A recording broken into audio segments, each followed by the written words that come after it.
Welcome to the Marshall Pruett Podcast, presented by Cooper Tires. We are back for our second short-form IMSA GTD Champion podcast. This time it is with the Pros Pro, Bryan Sellers, his young Jedi, young teammate Madison Snow from the Paul Miller Racing Team, along with endurance racing co-driver Corey Lewis. Get into the team itself, this kind of fun and different dynamic. Big old tall kid like Madison, bit of a more compact ace in Bryan. Definitely two guys who, from the outside, you would think there's no way they'd mesh. Just two totally different places in life, and yet they work together perfectly and have come up with a pretty amazing thing. Also, surprisingly, this is Bryan's first big major sports car championship or championship of any kind. And also with Madison, knowing how much promise he showed, all the success he had as a young kid, he as well, sitting here with brand new IMSA WeatherTech SportsCar Championship GTD crowns. So to get into that, the team itself, team owner Paul Miller, who is a great character, also has a very unique approach that I think helped them to deliver the success that they have earned this year. Then we close on some of the cool and fun characters that they went up against to get this title. I definitely think this is going to be a IMSA GTD season to remember because of the quality, because of the fun, and how hard everyone had to race to get what they got. If you're new to our podcast, we'll let you know that you can subscribe and get every episode on iTunes. Also Podbean, which is our host. You can go to Google Play, Spotify, Stitcher. We also have our Marshall Pruett Podcast Facebook page, where I drop everything the moment that it comes out. All right, off we go with Bryan Sellers, Madison Snow, new IMSA GTD champions, all courtesy of Cooper Tires. Well, I get to speak with Bryan Sellers and Madison Snow and say, how's it going, champs, for the first time? Because, dang it, that's what you all earned. How's life as big ballers now in the GTD category?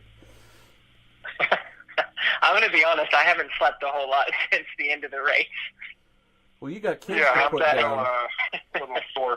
Of the things that I find most unique about your new GTD title with the Paul Miller Racing Team, guys, it's that from the first 8 races, you stood on the podium 7 times. Obviously, there were wins involved there as well, but just the absolute consistency of what you achieved. Before we get to some of the other highlights, let's start there, because, man, we don't see that kind of consistency very often in endurance racing. It was pretty wild. I mean, Madison and I talked at the beginning of the year and said if we can finish on the podium, 80% of the races, we'll win the championship, no problem. Little did we know that actually wasn't going to be the case this year, because the 86 did the same thing. And what about for you, Madison? I mean, we think at a younger age there might be a stereotype that you're just going to be going out trying to, conquer everything in front of you. But, man, maturity obviously had to be a big part of getting podium after podium and not overreaching. I think some of that rubs off from Bryan, giving me a goal to set, keeping me in line, but at the same time I have to rub off on him and to keep him relaxed and to keep him having a good time. You hear what happens there, Marshall? The old age and bitterness, gets to you a little bit. So you need a young one to keep you going. Well, but see, I mean, Madison's had a bit of a formula, though. I mean, we got to check for a pulse every now and then. He's just, there's a level of chill, which clearly is working. But, guys, tell us, maybe starting with you, Madison, tell us about this teammate dynamic. I mean, other than maybe having one of the greater height disparities between teammates, personality-wise, it's not as if you two are the same by any means. I mean, Bryan's married and father and all kinds of other duties as well. You guys are different stages of life, but man, if we didn't know who was in the car, it'd be hard to tell that there were any differences. Yeah, it's a pretty funny difference. I grew up watching Bryan race, but not knowing. I knew who he was on the track, but not who he was as a person. And then we did a test at Road Atlanta. I guess that would have 3 years ago now, and met him then, and then got along all right, and then just got to know him a lot better. And it's definitely, like you said, the different stages of life. My co-driver before him was a little more wild and a little more, I don't want to say fun, because Bryan is a lot of fun. I think wild is a better characteristic. But then, Bryan, we get along great, and it's cool to have him take me into his family and with Jamie and his 2 kids and everybody, and get to hang out and relax with them. And we get along great. And Bryan, for you, we're having fun with your age. You're not that old, but you are definitely older than Madison. But you've done a lot of driver coaching throughout the year. You've been mentored by some great people. You've been on both sides of the age dynamic as a teammate. What is it about Madison that you found that worked in terms of producing great results as a tandem, but also, saying, hey, all right, I like this kid. Let me invest more, whatever I can, into him to make him, as good as he can be? Well, you're lucky when you have, I'll say, a good student. Although I'd say he's not necessarily a student, but you're lucky when you have someone that you can work with that really grasps what you're trying to do. I think one of the biggest things for us was just coming to an understanding of what we both want, what we both need, how we're going to go about getting it. And it's funny to see it all grow over the years. And I would say one of the, I don't feel like I ever sat down and really taught Madison anything per se. It was constant conversations between the two of us. And, we've spent the last 3 years together basically nonstop. When you go to the racetrack, he is a part of my family. He comes to the motorhome. He holds my kids. He helps us get them ready for bed. He is a part of the family. And so what you end up doing is you kind of learn. I think you learn together. You talk about things that you would like to see done with the car. You talk about different ideas, things that you found on the racetrack that day, things that maybe I was looking for that he hadn't, or vice versa. And I think that's how you grow. I don't think there was ever a time where, I sat there and said to Madison, hey, you need to do this, or he did the same to me. It's just been very different kind of process where we can look at each other and say, hey, I tried that. I didn't think it worked. This is what I went. This is what I found. And so I think it was very much a team. Let's talk a little bit about... I think it's a lot easier to...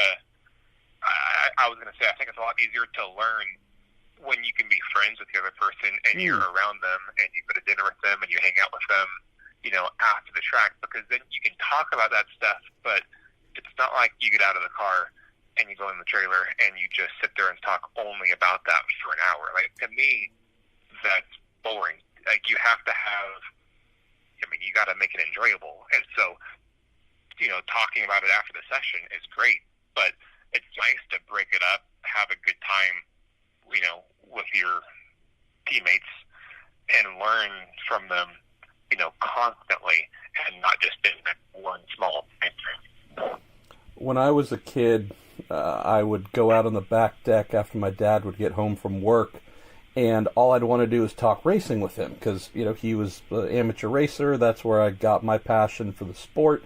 And so growing up, that's all I wanted to do. And I do remember a point, kind of piggybacking on what you mentioned, Madison, where my dad said, I love racing.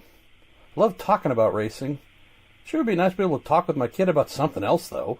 You ever thought about maybe expanding your horizons? It was like, oh, okay, me look at other things, be a more well-rounded human. So I love that comment. Let's talk about the third member of the family here, only in for a couple rounds per year, but Corey Lewis. The two of you plugging in and being a seamless duo. We know that. We saw that. You guys are in the car constantly at every round. What's it like having someone who I assume you know and trust well, but, you get some momentum going. You got the championship on the line. all right, well, let's bring in Corey, obviously, for a petite or for wherever. How does he blend in? And is there any sensitivity to, all right, man, we got a good thing going. Just don't blow it. I have to say he's the best co-driver, third driver, co-driver that we've had. It's difficult because you need a driver, first of all, that's fast and can stay out of trouble. But those two check boxes, I feel like, are fairly easy to mark off. There's a lot of people out there, everybody in our series, per se, that's fast and can stay out of trouble. Sure. But it's finding somebody that, does those, but then also doesn't already have a ride, isn't already taken, and gets along good with the team. And those are the aspects that don't necessarily, make the racer, but they make it a lot easier to work with them and very enjoyable to work with them. And so it's easier for all of you to improve together. And I think, it's a very unenviable position, the third driver position. You have to come in, you have to say enough to be respected, but not too much to make everybody mad. You have to be fast, but not too fast, because then it looks like, all you're trying to prove something. And so it's just a very difficult thing. But, one of the things that Madison and I talked with Corey about when he came and did Sebring is, and Madison and I had the conversation early on, that there's never a finger pointing in our program, certainly not between the drivers, because when you're out there, I expect, Madison expects you to race the car like it was your car. And I would rather see Madison have contact every single race, trying hard to bring the car back in the lead, than say, hey, I took care of it for you, and, just avoided everything. And I think that's the same conversation we had with Corey is, listen, if you're going to be a part of this program, you're not here, just to kind of dot the I's and cross the T's. You're here to pull your weight and to do something. So drive the car, drive it like it's yours, race it like it's yours, and we'll see what happens, And I think for me, it's the healthiest way to be. And I would say that there was a definite testament to the bond that you all had, in that you just look at the photos of you guys during the weekend. And I'm not just talking about celebrating, but just during the weekend. And there's that sense of ease. And I mention that because I look at photos or just see in person at some of the endurance rounds where you see the guy who's flown in from Germany or wherever, and person's there to do their job. They're very good at it, but they're kind of on an island. You can see that they're just not fully integrated within the family of that team. So pretty cool that Corey was able to just be that perfect teammate on demand. Let's stick with the family theme, guys. I had a long conversation with your team owner, Paul Miller, in Monterey, and mentioned to him how impressed I was with the desire to stick with this package of drivers and the car and make minimal overall program changes in an effort to get more out of it and obviously get to the promised land of a championship. That's in contrast to maybe some teams that are like, okay, this thing we didn't like this year, so we're going to blow out this driver and we're going to change chassis and, a lot of annual change. Tell us about Mr. Miller and this steady hand of his that seemed to have really paid off in this championship you're now celebrating. I think that's a pretty interesting point to bring up, because for people that don't know Paul, it's obviously hard. He's kind of the man behind the whole deal, and you don't see a lot from him, you don't hear a lot from him, and he wants it that way. He doesn't want to be the goal and the focus. But the one thing I can tell you is, from a driver's perspective, is he is a driver, was a driver, is a team owner, and so he understands. He understands that there's so much that goes into it. And I think when he looked over the past 3 years, what he saw was a ton of potential at multiple times. And what he also saw was, early on, I'd say probably in the first 2 years, was just a little bit of a lack of execution. We just couldn't get everything to come together. And so I think he felt like if he continued to just fine-tune and change small pieces and, polish some of the cogs and the clock, that eventually it would click at the right time. And I think that's what you saw this year. You just had small movements, small changes, and then we were finally put in a position where we had everything we needed and we could execute, and the end result was obviously fantastic. I mean, it's a difficult decision, at the end of the year, whether you're saying, let's switch drivers, let's switch manufacturers, because, I don't like the car, I don't like these guys, for whatever reason. But you got to look at it you've already made it so far with the people that you have and the car that you have, and the team as a whole, that you pull out 25% of that chunk and try and put something else into there. You got to reteach that, adjust to that all over again. So, it is easier, I think, to stick with the same group, to stick with the same car, but it also works and it makes it enjoyable so that you're not, working on changing out the big pieces so that you can fine-tune the small pieces that make everything, go together smoothly. Let's close on this, guys. I am assuming, and I hope, that the two of you really enjoyed the quality of competition and also the characters that you went up against this year for the GTD title. First of all, Catherine Legg, what an amazing story in what was supposed to be just an NAEC program. Comes out of Daytona with a real chance, and they keep finding a way to keep her on track and in the fight. And obviously, you all went down to the finale to determine who would get the title. Ben Keating and Jaron Bleekemolen, two hilarious, awesome guys. Crazy Cooper McNeil's in there. Pat Long, Christina Nielsen, Lally and Potter, Parent, etc., etc. Just share some closing thoughts on what it took to get this championship, going up against some amazing names and also some pretty fun and funny people too. It's amazing how, Catherine was the one going for the championship with us, but every different race, there was somebody else, another car, another driver that we were racing for a podium with. It wasn't like it was two people, took off, and we're always on the podium, or three people took off. It varied per track, how their car handled, how good their setup was. And that's what made it fun. You weren't always battling the same person. You got to battle the entire field every single race. And I think when you look at the names you listed, it's incredible. The beginning of the year, after we finished Sebring, you had people coming to us like, you guys already, you're doing great. This is going to be your year, especially with the Acura not coming back after Sebring and only doing the endurance races. And Madison and I kind of laughed at the beginning because we're like, first of all, they're going to do all the races. There's no question they're going to do all the races.